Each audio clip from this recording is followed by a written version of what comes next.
Operation ಸಿಂಧೂರದಿಂದ ಮುಟ್ಟಿ ನೋಡ್ಕೊಳ್ಳೋ ಹಾಗೆ ಹೊಡೆತ ತಿಂದ ಪಾಕಿಸ್ತಾನಕ್ಕೆ ಇದೆಲ್ಲ ಬೇಕಿತ್ತ ಅನಿಸೋದ್ರಲ್ಲಿ ಯಾವ ಡೌಟು ಇಲ್ಲ. ಆದರೆ ಪಾಕಿಸ್ತಾನಕ್ಕೆ ಜಟ್ಟಿ ಬಿದ್ರೂ ಮೀಸೆ ಮಣ್ಣಾಗಿಲ್ಲ ಅನ್ನೋ ಥರ ಆಕ್ಟ್ ಮಾಡ್ತಿದೆ. ಇಂತಹ ದೇಶ ಈಗ ಶಾಂತಿ ಶಾಂತಿ ಶಾಂತಿ ಅಂತ ಹೇಳ್ಕೊಂಡು ಬರ್ತಾ ಇದೆ. ಆದರೆ ಪಾಕಿಸ್ತಾನವನ್ನ ಯಾವ ಕಾರಣಕ್ಕೂ ನಂಬೋ ಹಾಗಿಲ್ಲ ಅಂತ ಹೇಳ್ತಿದೆ ಚರಿತ್ರೆಯ ಮಾತು ಬಿಡಿ. ಈಗ ಪಾಕಿಸ್ತಾನ ಆಡ್ತಾ ಇರೋದು ಹಂಗೇನೆ.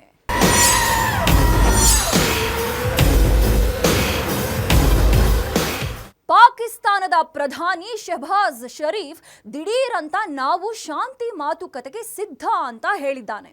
ಆದರೆ ಭಾರತ ಮೊದಲು ಭಯೋತ್ಪಾದಕರ ವಿರುದ್ಧ ಆಕ್ಷನ್ ತಗೊಳ್ಳಿ, ಆಮೇಲೆ ಮಾತಾಡಿ ಅಂತಿದೆ. ಯಾವ ದೊಣ್ಣೆ ನಾಯಕ ಹೇಳಿದ್ರೂ ಅಷ್ಟೇ, ನಿಮಗೆ ರೊಟ್ಟಿ ತಿನ್ಕೊಂಡು ಹ್ಯಾಪಿ ಆಗಿರ್ಬೇಕಾ, ಮುಚ್ಕೊಂಡಿರಿ. ಉಗ್ರವಾದನೇ ಬೇಕಾ, ನಮ್ಮ ಆರ್ಮಿ ರೆಡಿ ಅಂತಿದೆ ಭಾರತ. ಮತ್ತೆ ಕೆಣಕಿದ್ರೆ ಶಿಕ್ಷೆ ಗ್ಯಾರಂಟಿ ಅಂತಿದೆ ಭಾರತ. पाकिस्तान ने सफेद झंडा फहराना शुरू कर दिया. ಶಾಂತಿ ಪಾರಿವಾಳ ಬಿಡ್ತಿದೆ Pakistan. We are ready to talk for the sake of peace. ಶರೀಫನ ಶಾಂತಿ ಮಂತ್ರವನ್ನ ಮೋದಿ ನಂಬ್ತಿಲ್ಲ ಯಾಕೆ? सुख चैन की जिंदगी जियो, रोटी खाओ, वरना मेरी गोली तो है ही. ನಾವಿವತ್ತು ಹೇಳೋಕೆ ಹೊರಟಿರೋದು ಇದೇ ಕಥೆಯನ್ನ. ಈ ಕಥೆಯಲ್ಲಿ ದೊಡ್ಡ ದೊಡ್ಡ ರಹಸ್ಯಗಳೇನಿಲ್ಲ, ಆದ್ರೆ ಸಣ್ಣ ಪುಟ್ಟ ಟ್ವಿಸ್ಟ್ಗಳಿವೆ. ಏಕೆಂದ್ರೆ ಪಾಕಿಸ್ತಾನ ದಿಢೀರಂತ ಶಾಂತಿ ಮಾತುಕತೆಯ ಪ್ರಸ್ತಾವವನ್ನ ಇಟ್ಟಿದೆ. ಈ ಮಾತುಕತೆ ಪ್ರಸ್ತಾಪ ಬಂದಿರುವುದು ಖುದ್ದು ಪಾಕ್ ಪ್ರಧಾನಿ ಶಹಬಾಜ್ ಶರೀಫ್ ಕಡೆಯಿಂದ, ಅದು ಕೂಡ ಇರಾನ್ನಲ್ಲೇ.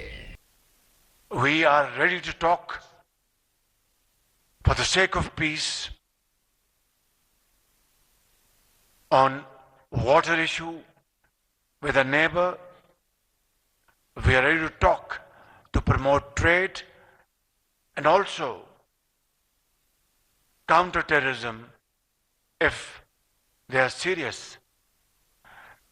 But if they choose to remain aggressor, then we shall defend our territory and our country like we have done a few days ago by the grace of God. But if they accept my offer of peace, then we will show that we really want peace seriously and sincerely. Shahbaz Sharif ಪಾಕಿಸ್ತಾನದ ಪ್ರಧಾನಮಂತ್ರಿ, ನಾವು ನೆರೆ ರಾಷ್ಟ್ರ ಭಾರತದ ಜೊತೆ ಶಾಂತಿ ಮಾತುಕತೆಗೆ ಸಿದ್ಧವಿದ್ದೇವೆ.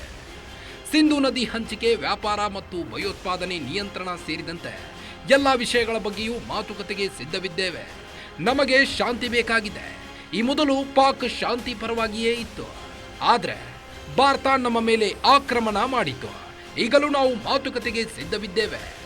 ನೆಮ್ಮದಿಯಾಗಿರಬಹುದಾ?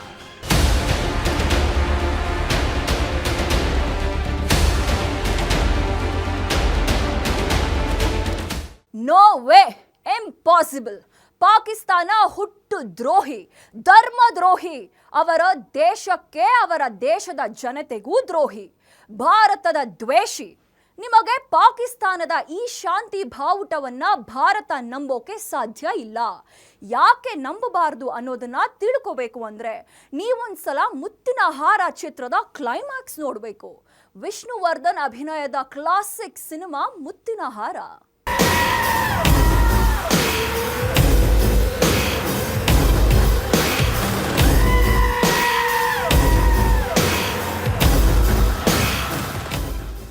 ನೋವೇ, impossible. Pakistan ಹುಟ್ಟ ದ್ರೋಹಿ, ಧರ್ಮದ್ರೋಹಿ, ಅವರ ದೇಶಕ್ಕೆ ಅವರ ದೇಶದ ಜನತೆಗೂ ದ್ರೋಹಿ, ಭಾರತದ ದ್ವೇಷಿ. ನಿಮಗೆ ಪಾಕಿಸ್ತಾನದ ಈ ಶಾಂತಿ ಬಾವುಟವನ್ನ ಭಾರತ ನಂಬೋಕೆ ಸಾಧ್ಯ ಇಲ್ಲ. ಯಾಕೆ ನಂಬಾರ್ದು ಅನ್ನೋದನ್ನ ತಿಳ್ಕೋಬೇಕು ಅಂದ್ರೆ ಬರೋಣ.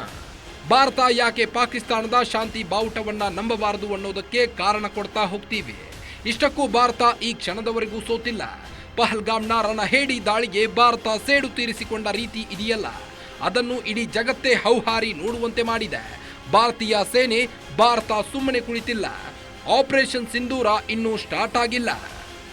तुझे सलाम अम्मा तुझे सलाम वंदे मातरम सुख चैन की जिंदगी जियो, रोटी खाओ, वरना मेरी गोली तो है ही. ಪಾಕಿಸ್ತಾನದ ಸೇನೆ, ಪಾಕಿಸ್ತಾನದ ಒಂದಲ್ಲ ಪಹಲ್ಗಾಮ್ನಲ್ಲಿ ಉಗ್ರರು ಹೊಲಸು ತತ್ವವನ್ನು ನಂಬಿ ಭಾರತಕ್ಕೆ ನುಗ್ಗಿ ಬಂದು ಹೊಡೆದರಲ್ಲ. ಅದಾದ ಮರುದಿನದಿಂದಲೇ ಸಿಂಧೂ ನದಿ ನೀರು ಹಂಚಿಕೆ ಒಪ್ಪಂದ ರದ್ದಾಯಿತು. ಅಂದಿನಿಂದ ಇಂದಿನವರೆಗೆ ಪಾಕಿಸ್ತಾನಕ್ಕೆ ಒಂದು ಹನಿ ನೀರು ಹೋಗಿಲ್ಲ. ಸಟ್ಲೇಜ್, ಜನಾಬ್ ನದಿ ನೀರುಗಳನ್ನ ಕಂಪ್ಲೀಟ್ ಬಂದ್ ಮಾಡಿದೆ ಭಾರತ. ಹಾಗಂತ ಈ ನೀರು ಬಂದ್ ಶಾಶ್ವತವಲ್ಲ. ಭಾರತಕ್ಕೆ ನದಿ ನೀರು ಹೆಚ್ಚಾಗಿ ಬಂದು ಸಮಸ್ಯೆಯಾದ್ರೆ ತಕ್ಷಣ ಇದ್ದ ಬದ್ದ ಗೇಟುಗಳನ್ನ ಓಪನ್ ಮಾಡಿ ನೀರು ಬಿಡ್ತಾರೆ. ಆದ್ರೆ ಈಗ 1 ತಿಂಗಳಿಂದ ಬಂದ್ ಆಗಿರುವ ಸಿಂಧೂ ನದಿ ನೀರು ಈಗಾಗಲೇ ಪಾಕಿಸ್ತಾನವನ್ನ ಬರ ಪ್ರದೇಶದಂತೆ ಮಾಡಿ ನದಿ ನೀರು ಹರಿಯುತ್ತಿದ್ದ ಪ್ರದೇಶಗಳಲ್ಲೇ ಈಗ ಭೂಮಿ ಒಣಗುತ್ತಿದೆ. ಇನ್ನೊಂದು ತಿಂಗಳು ಹೀಗೆ ಕಂಟಿನ್ಯೂ ಆದ್ರೆ ಪಾಕಿಸ್ತಾನದ ಸಿಂಧೂ ನದಿ ಕಣಿವೆಯಲ್ಲಿರೋ ರೈತರು ಬಿತ್ತನೆ ಕೂಡ ಮಾಡೋಕ್ಕಾಗಲ್ಲ. ಪಾಕಿಸ್ತಾನದ 90% ಕೃಷಿ ಭೂಮಿ ನಂಬಿರೋದೇ ಭಾರತ ಬಿಡೋ ಸಿಂಧೂ ನದಿಯ ನೀರನ್ನ. अब हमें सबूत नहीं देना पड़ रहा है, वो उत्तर वाला दे रहा है.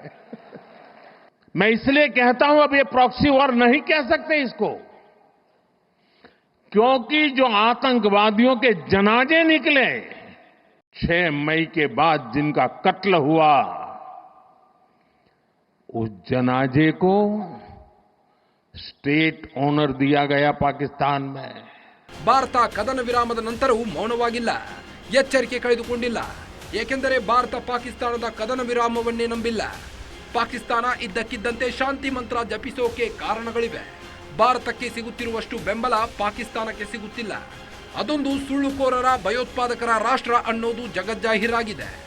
उनके कॉफिन पे पाकिस्तान के झंडे लगाए गए, उनकी सेना ने उनको सैल्यूट दी. ये सिद्ध करता है कि आतंकवादी गतिविधि ये प्रॉक्सी वॉर नहीं है, ये आपकी सोची समझी युद्ध की रणनीति है. आप वॉर ही कर रहे हैं, तो उसका जवाब भी वैसे ही मिलेगा. ಇಂಥದ್ದೊಂದು ಕೌಂಟರ್ ಅಟ್ಯಾಕ್ನ ಪಾಕಿಸ್ತಾನ ನಿರೀಕ್ಷೆ ಮಾಡಿರಲಿಲ್ಲ. ಭಾರತದ ರಣರಂಗದ ಸಾಮರ್ಥ್ಯವನ್ನು ನೋಡಿ ಪಾಕಿಸ್ತಾನದ ಜಂಗಾಬಲ ಉಡುಗಿದ್ದರೆ ಆಶ್ಚರ್ಯವಿಲ್ಲ. ಹೀಗಾಗಿಯೇ ಭಾರತದ ಎದುರು ಪಾಕಿಸ್ತಾನ ಶಾಂತಿ ಮಂತ್ರ ಹೇಳುತ್ತಿದೆ. ನಂಬುವುದಕ್ಕೆ ಭಾರತ ಸಿದ್ಧವಿಲ್ಲ.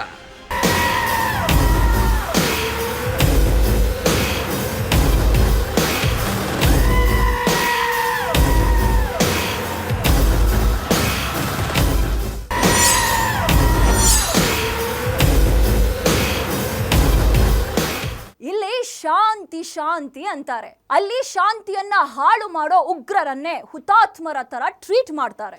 ನಮ್ಮ ಪ್ರಧಾನಿ ಮೋದಿ ಕ್ಲಿಯರ್ ಆಗಿ ಹೇಳಿದ್ದಾರೆ, ನೀರು ಮತ್ತು ರಕ್ತ ಜೊತೆಯಾಗಿ ಹರಿಯೋಕೆ ಸಾಧ್ಯ ಇಲ್ಲ ಅನ್ನೋದನ್ನ. ಅದು ಪಾಕಿಸ್ತಾನಕ್ಕೆ ಅರ್ಥ ಆಗ್ಬೇಕು.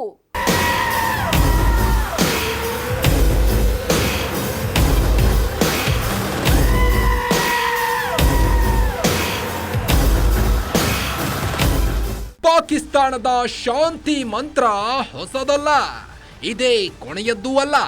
ಪಾಕಿಸ್ತಾನಕ್ಕೆ ಭಾರತವನ್ನ ಕೆಣಕೋದು, ಮತ್ತೆ ಮತ್ತೆ ಕಪಾಳಕ್ಕೆ ಹೊಡೆಸಿಕೊಳ್ಳೋದು ಕಾಮನ್ ಆಗಿ ಬಿಟ್ಟಿದೆ. ಪಾಕಿಸ್ತಾನ ಹುಟ್ಟಿದ ದಿನದಿಂದ ಇವತ್ತಿನವರೆಗೆ ಪಾಕಿಸ್ತಾನದ ರಾಜಕಾರಣಿಗಳು ಮತ್ತು ಮಿಲಿಟರಿಗೆ ಭಾರತವನ್ನ ಬೈಯೋದು, ಉಗ್ರರನ್ನ ಚೂ ಬಿಟ್ಟು ಆಟವಾಡೋದೇ ಬದುಕು. ಹೀಗಾಗಿಯೇ ಭಾರತ ಪಾಕಿಸ್ತಾನವನ್ನ ನಂಬೋದಿಲ್ಲ. ಪಾಕಿಸ್ತಾನವನ್ನು ಭಾರತ ನಂಬಲ್ಲ ಏಕೆ? ಕದನ ವಿರಾಮ ಘೋಷಣೆ ಮಾಡಿ ಮತ್ತೆ ಡ್ರೋನ್ ಹಾರಿಸಿದ್ದ ಪಾಕಿಸ್ತಾನ. ನಿಮಗೆ ಮೇ 7ರ ನಂತರ ನಡೆದ ಎಲ್ಲಾ ಘಟನೆಗಳು ನೆನಪಿವೆ. ಮೇ 10ರಂದು ಪಾಕಿಸ್ತಾನ ಭಾರತಕ್ಕೆ ಕದನ ವಿರಾಮದ ಪ್ರಪೋಸಲ್ ಇಡ್ತು. ಏನಕ್ಕೆ ಅಂದ್ರೆ ಪಾಕಿಸ್ತಾನದ ಅಷ್ಟು ಏರ್ ಬೇಸ್ಗಳು ಈಗಲೂ ಐಸಿಯುನಲ್ಲಿವೆ.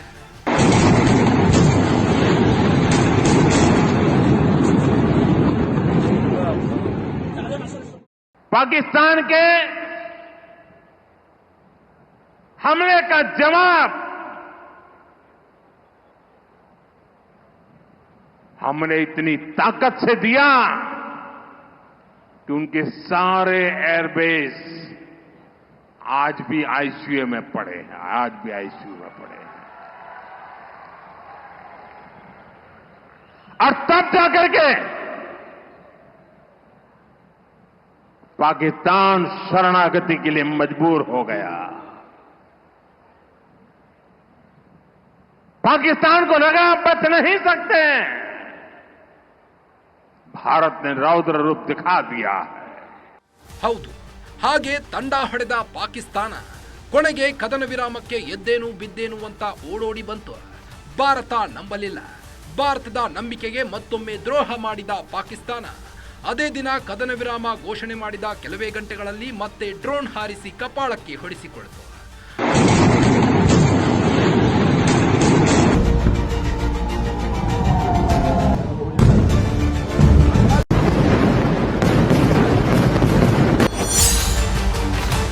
ಪಾಕಿಸ್ತಾನವನ್ನು ಭಾರತ ನಂಬಲ್ಲ ಯಾಕೆ? ಭಾರತದ ಯುದ್ಧ ವಿಮಾನ ಹೊಡೆದಿದ್ದೇವೆ ಎಂಬ ಫೇಕ್ ನ್ಯೂಸ್ ಅಚ್ಚರಿ ಎನಿಸಬಹುದು. ಪಾಕಿಸ್ತಾನದ ಮಿಲಿಟರಿ ಅಧಿಕಾರಿಯೇ ಇಂಥದ್ದೊಂದು ಹೇಳಿಕೆ ಕೊಡ್ತಾನೆ.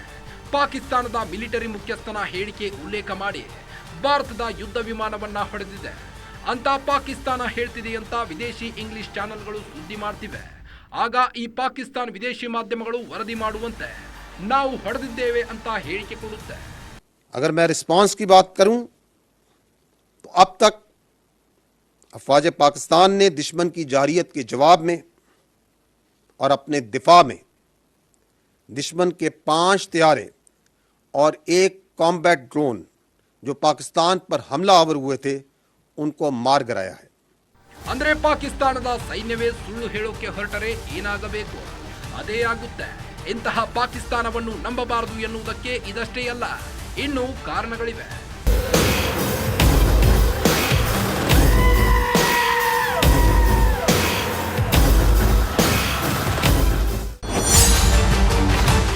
ಪಾಕಿಸ್ತಾನವನ್ನು ಭಾರತ ನಂಬಲ್ಲ ಯಾಕೆ? ಪಾಕಿಸ್ತಾನವೇ ಯುದ್ಧ ಗೆದ್ದಿದೆ ಎಂದು ಸೆಲೆಬ್ರೇಷನ್ ಪಾರ್ಟಿ. ಭಾರತವನ್ನು ಬಗ್ಗು ಬಡಿದಿದ್ದೇವೆ ಎಂದು ಫೇಕ್ ಫೋಟೋ ಪ್ರಚಾರ. ಹೌದು, ಪಾಕಿಸ್ತಾನ್ ಯುದ್ಧವನ್ನು ಗೆದ್ದಿರುವುದು ಭಾರತ ಅಲ್ಲ, ಪಾಕಿಸ್ತಾನ ಅಂತ ಸೆಲೆಬ್ರೇಷನ್ ಪಾರ್ಟಿ ಮಾಡಿದೆ. ಪಾಕಿಸ್ತಾನವೇ ಯುದ್ಧ ಗೆದ್ದಿದೆ ಅಂತ ಬಿಂಬಿಸೋಕೆ ಇನ್ನಿಲ್ಲದ ಪ್ರಯತ್ನ ಮಾಡ್ತಾ ಇದೆ.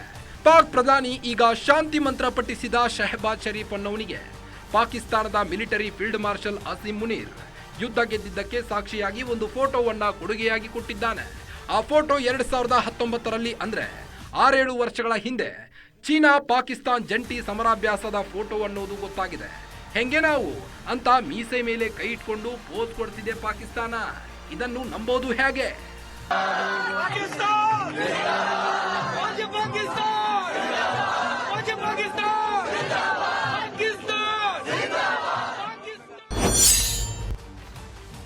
ಪಾಕ್ ಜನರಲ್ ಮುನೀರ್ಗೆ ಫೀಲ್ಡ್ ಮಾರ್ಷಲ್ ಪ್ರಮೋಷನ್.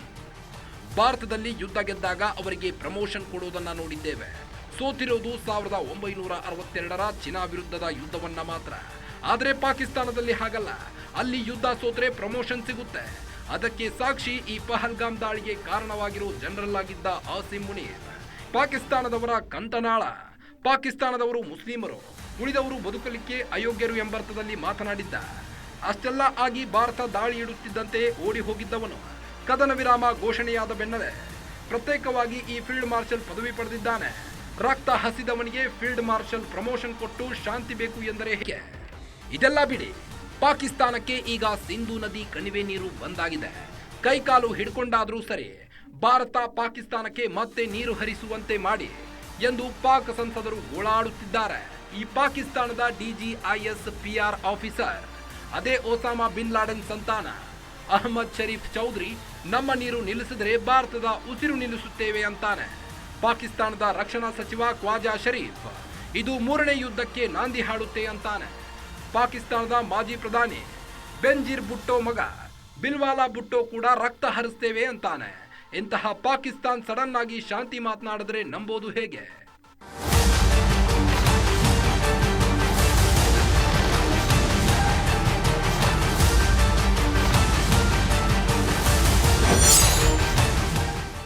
ಪಾಕಿಸ್ತಾನದ ಸೈನ್ಯದಲ್ಲಿ ಜಿಹಾದ್ ಉಗ್ರರಿಗೆ ಉನ್ನತ ಹುದ್ದೆ. ಭಾರತದ ದಾಳಿಯಲ್ಲಿ ಸತ್ತ ಉಗ್ರರಿಗೆ ಪಾಕಿಸ್ತಾನದ ಸರ್ಕಾರಿ ಗೌರವ. ಇನ್ನು ಪಾಕಿಸ್ತಾನದಲ್ಲಿ ಸತ್ತ ಉಗ್ರರಿಗೆ ಪಾಕಿಸ್ತಾನದ ಸೈನ್ಯಾಧಿಕಾರಿಗಳೇ ಹೆಗಲು ಕೊಡುತ್ತಾರೆ, ಹೆಣವನ್ನ ಮೆರವಣಿಗೆ ಮಾಡ್ತಾರೆ. ವೀಕ್ಷಕರೇ, ನಿಮಗೆ ಗೊತ್ತಿರಲಿ, ಆ ಸರ್ಕಾರಿ ಗೌರವ ಭಾರತದ ದಾಳಿಯಲ್ಲಿ ಸತ್ತ ಪಾಕಿಸ್ತಾನದ ಸೈನಿಕರಿಗೆ ಸಿಗಲ್ಲ. ಆದರೆ ದಾಳಿಯಲ್ಲಿ ಹುಳಗಳಂತೆ ಸತ್ತ ಉಗ್ರರಿಗೆ ಸರ್ಕಾರಿ ಗೌರವ ಸಿಗುತ್ತೆ. ಜಿಹಾದಿಗಳಿಗೆ ಪಾಕ್ ಸೈನ್ಯದಲ್ಲಿ ಉನ್ನತ ಹುದ್ದೆ ಕೊಡಲಾಗುತ್ತೆ. ಉಗ್ರರಿಂದಲೇ ದೇಶ ಕಟ್ಟೋಕೆ ಹೊರಟಿರೋ ಪಾಕಿಸ್ತಾನದ ಜನರನ್ನೇ ಕ್ರಿಮಿಗಳಂತೆ ನೋಡ್ತಿರೋ ದೇಶವನ್ನ ನಂಬೋದು ಹೇಗೆ?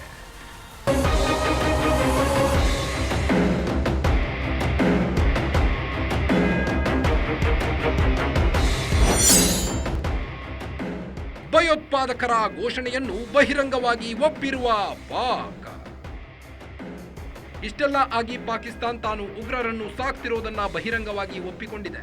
ಈಗಲೂ ಪಾಕಿಸ್ತಾನದಲ್ಲಿ ಹಲವಾರು ಉಗ್ರರು ಮತ್ತು ಸೇನಾಧಿಕಾರಿಗಳು ಆಡ್ತಿರೋ ಮಾತು ಉಗ್ರಗಾಮಿಗಳ ಭಾಷಣದಂತೆಯೇ ಇದೆ. ಅದು ಅರ್ಥವಾಗಬೇಕು ಎಂದ್ರೆ ಒಂದ್ಸಲ ಈ ಹೇಳಿಕೆಗಳನ್ನೊಮ್ಮೆ ನೋಡಿ. आपस में इकट्ठे नहीं हो सकते, इस तरह खारजी और इस्लाम इकट्ठे नहीं हो सकते।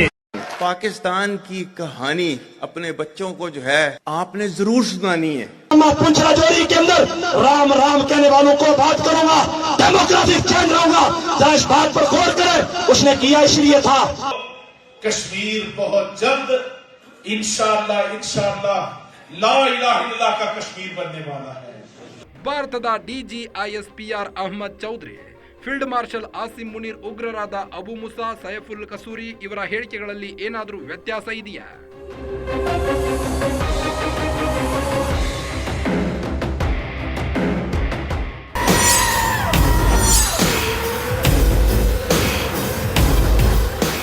ಒಂದು ಸಲಾನ ಎರಡು ಸಲಾನ ನರಿ ಥರ ಬರೋದು, ಬಾಂಬ್ ಹಾಕೋದು, ಓಡ್ ಹೋಗೋದು ನೋಡಿ ನೋಡಿ ಸಾಕಾಗಿರೋ ಭಾರತ 2 ಸಲ ಸರ್ಜಿಕಲ್ ಸ್ಟ್ರೈಕ್ ಮಾಡಿದ್ರೂ ಬುದ್ಧಿ ಕಲ್ತಿಲ್ಲ.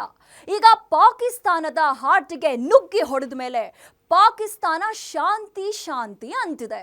ಆದರೆ ಪಾಕಿಸ್ತಾನದ ಇತಿಹಾಸ ನೋಡಿದವರು ಯಾರೂ ಕೂಡ ಅದನ್ನ ನಂಬಬಹುದು ಅಂತಿಲ್ಲ.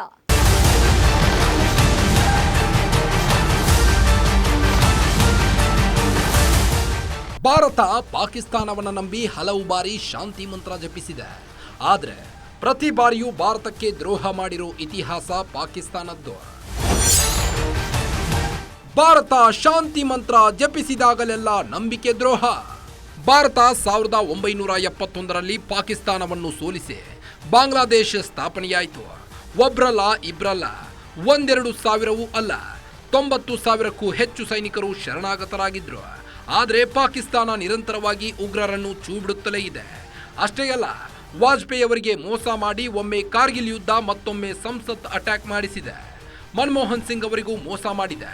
ಮುಂಬೈ ದಾಳಿ, ದೆಹಲಿ, ಬೆಂಗಳೂರು, ಹೈದರಾಬಾದ್, ಕೋಲ್ಕತ್ತಾ, ಜೈಪುರ್, ಚೆನ್ನೈ, ಕೊಚ್ಚಿ, ಅಲಹಾಬಾದ್, ಅಹಮದಾಬಾದ್, ಲಕ್ನೋ, ಸೂರತ್, ಆಗ್ರಾ, 1-2 40ಕ್ಕೂ ಹೆಚ್ಚು ಟೆರರ್ ಅಟ್ಯಾಕ್ ಮಾಡಿದೆ. ನಂಬೋದು ಹೇಗೆ? ಭಾರತದ ದಾಳಿಗೆ ಮುನ್ನವೇ ಅಣು ಬಾಂಬ್ ಹಾಕ್ತೀವಿ ಎಂಬ ಬೆದರಿಕೆ. ಇಷ್ಟೆಲ್ಲ ಆಗಿ ಭಾರತದ ಮೇಲೆ ಅಣು ಬಾಂಬ್ ಹಾಕ್ತೇವೆ ಎಂದು ಪಾಕಿಸ್ತಾನದ ರಕ್ಷಣಾ ಸಚಿವ, ಪಾಕಿಸ್ತಾನದ ಪ್ರಧಾನಿ, ಪಾಕಿಸ್ತಾನದ ಮಿಲಿಟರಿ ಜನರಲ್ ಎಲ್ಲರೂ ಬೆದರಿಸಿದ್ದಾರೆ. ಅಷ್ಟೇ ಏಕೆ, ಈಗ ಕದನ ವಿರಾಮ ಘೋಷಣೆಯಾಗಿದೆಯಲ್ಲ, ಈಗಲೂ ಕೂಡ ಜಮ್ಮು ಕಾಶ್ಮೀರಕ್ಕೆ ನಿರಂತರವಾಗಿ ಉಗ್ರರನ್ನು ನುಗ್ಗಿಸಲು ತಂತ್ರ ಹೂಡುತ್ತಲೇ ಇದೆ. ಪಾಕಿಸ್ತಾನ ಹೊಡೆದು ಹಾಕಿದ್ದ ಉಗ್ರರ ಕ್ಯಾಂಪ್ಗಳು ಮತ್ತೆ ಆಕ್ಟಿವ್ ಆಗಿದೆ ಎಂಬ ಸುದ್ದಿ ಬಂದಿದೆ. ನಂಬೋದು ಹೇಗೆ?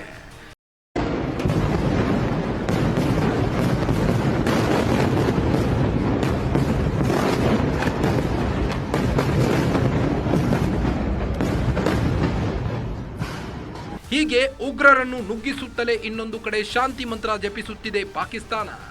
ತಿನ್ನೋಕೆ ಅನ್ನ ಇಲ್ಲದವರು ಅಮ್ಮ ತಾಯಿ ಎಂದ್ರೆ ಭಾರತ ಮೃಷ್ಟಾನ್ನವನ್ನೇ ಕೊಡುತ್ತೆ. ಧರ್ಮದ ಅಮಲು ತಲೆಗೇರಿಸಿಕೊಂಡು ಸೈತಾನರ ಸ್ವರ್ಗ ಸೃಷ್ಟಿಸುತ್ತೇನೆ ಎಂದು ಹೊರಟರೆ ಭಾರತ ಯುದ್ಧಕ್ಕೆ ಸದಾ ಸಿದ್ಧವಾಗಿಯೇ ಇರುತ್ತೆ. ಯುದ್ಧ ಭಾರತಕ್ಕೆ ಬೇಡ, ಆದರೆ ಕೆಣಕಿ ಬಂದವರನ್ನು ಸುಮ್ಮನೆ ಬಿಟ್ಟರೆ ನಾವು ಭಾರತೀಯರಾಗುವುದು ಹೇಗೆ?